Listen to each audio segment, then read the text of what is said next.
It's been all over the news. It's here on the BBC site as well about this so-called petrol bomber. It's on all of the. It's been on all the TV channels in the UK. It's been in all the papers. It's all over the internet on all of the media sites, such as the BBC, for instance, here, showing some guy running with a petrol bomb, and we're being told that 80 Scotland Yard officers are on this case. 80. Imagine how much money that's costing every single day. And 15 of them are working on this full time.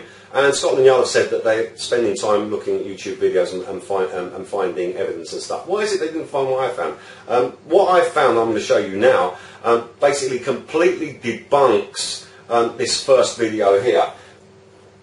This is the first so-called petrol bombing. Now here's this guy here. He's running along with a so-called petrol bomb. There's a guy there with the orange patch on his back chasing him, a cameraman. He disappears. Now this is where the newspapers and the police, all the media, everyone is saying that they don't know if the bomb was thrown, and this is what the police want to find out. And there's all these officers looking for this guy who may have thrown this so-called petrol bomb he was holding. Well, he did throw it. I've got a video here of him throwing it, taken from a different angle, which I'm going to show you. But it gets a little bit sinister after that, because you see that this second take you're going to see of this so-called petrol bomber completely contradicts the first one. So it proves that this was rehearsed. These were two takes, if you like. You know, action, camera, here we go, look, watch. Now let's just put this forward. Right, okay, this is where the petrol bomber turns up. Now look, he's got a hood covering half his face, and he's got his arm up to his ear. He's put it down now, he's running along. Did he throw the petrol bomb? Yes, he did. Okay, so he's thrown that there and he's run away, and then some kids come bounding along afterwards. They're all hooded. Okay, now just a moment. Okay, there's your answer, Scotland Yard. Yes, he did throw the so-called petrol bomb. There's your answer, UK media, all of you. Yes, he did throw the so-called petrol bomb, but it wasn't a petrol bomb because it was too light to be a petrol bomb. And he spun it as he threw it. And as I said, this was take one and take two that you've just seen. Now, in take one, the guy's face is uncovered and his left arm is down by his side. In take two, half his face is covered and he's holding what might be a mobile phone or a walkie-talkie to his ear. Watch. Okay, slow motion, here he is. He walks backwards. That's what made me suspicious about this. The camera goes over to that cross there, back to him, and now he runs forward carrying this bomb. Now look at his face and his arm. His arm is hanging down by his side, his left arm, and his face is uncovered, and there was a picture taken. Now this cameraman here is chasing him. He's got an orange patch on his back there. Now, don't forget, cameras now also take video, and he chased him all the way over there, and then suddenly this guy walks in front, and you don't see whether he threw the bomb or not. Yeah? Now, let's see that again in slow motion, okay, from a different angle. Here he is, but look, his face is half covered, and he's got his left arm to his ear.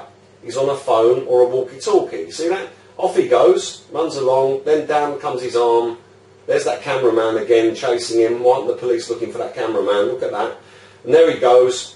Throws that so-called bomb and answers the question for the media and for Scotland Yard. Yes, he did throw it. I'll be sending a copy of this to Scotland Yard after I make this video. There he goes, running off down there, and some kids have come running behind him now. No one's panicking. This guy's moving out the way of these kids. And that's basically the end of that. That's it. Nothing happened. Now, here he is. Half his face is covered and his left arm is up to his ear. Okay? In take one, his face was not covered at all from beginning to end, and his left arm was hanging down by his side as he ran along, and then I had pictures taken of him close up and chased by that cameraman with the orange patch stuck, or yellow patch stuck to the back of his jacket. In take two, he's seen here with his face half covered, his left hand up to his ear, which means he was either using a mobile phone or a walkie-talkie. In take one, if you slow that down, you'll see that there seems to be some kind of an aerial sticking out of his left hand pointing backwards as he runs along. So, Scotland Yard, no, there is no need to have 80 officers on this case, or 15 working full-time and spending the public's money on that, because it's obviously not a real bombing. It was a stage-managed event. It was some street performance.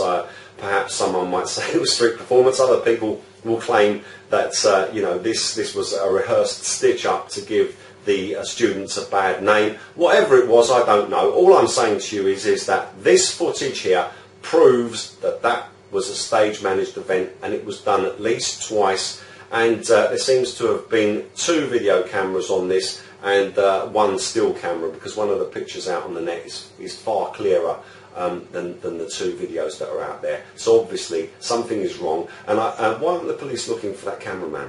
I mean, if they're looking for anyone, they should be looking for that cameraman. And also for the people standing right next to that so-called bomber. I could see 2 girls there with what looked like a mobile phone, and they were filming. So anyway, there goes the investigation. There's no need to wonder if that so-called petrol bomb was thrown. Yes, it was thrown. No, it did not explode. It did not fly through the air as if it was made of glass. It flew through the air as if it was made out of polystyrene or something. And also the rag, when the guy lit it on the bonfire, it didn't light up straight away like petrol would. The smoke that came off of it when he threw it, again, didn't look like the kind of smoke you'd get from a liquid combustible.